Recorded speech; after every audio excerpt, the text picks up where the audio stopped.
So guys, for the first step, if you're using a VPN or proxy, then you want to disable it.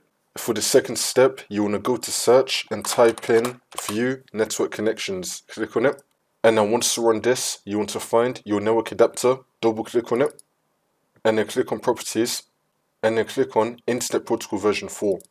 Make sure that you have obtain an IP address automatically selected, and now under it you want to select obtain DNS server address automatically as well. So you want to keep this on the default options and then click on OK. For the next step, you want to go to search and type in CMD. Now you want to run it as administrator, and then click on yes.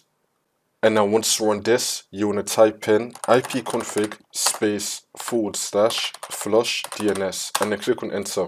And now you want to type in netsh space winsock space reset and then click on enter again. And now for the last step, you want to restart your computer and then the problem should be fixed.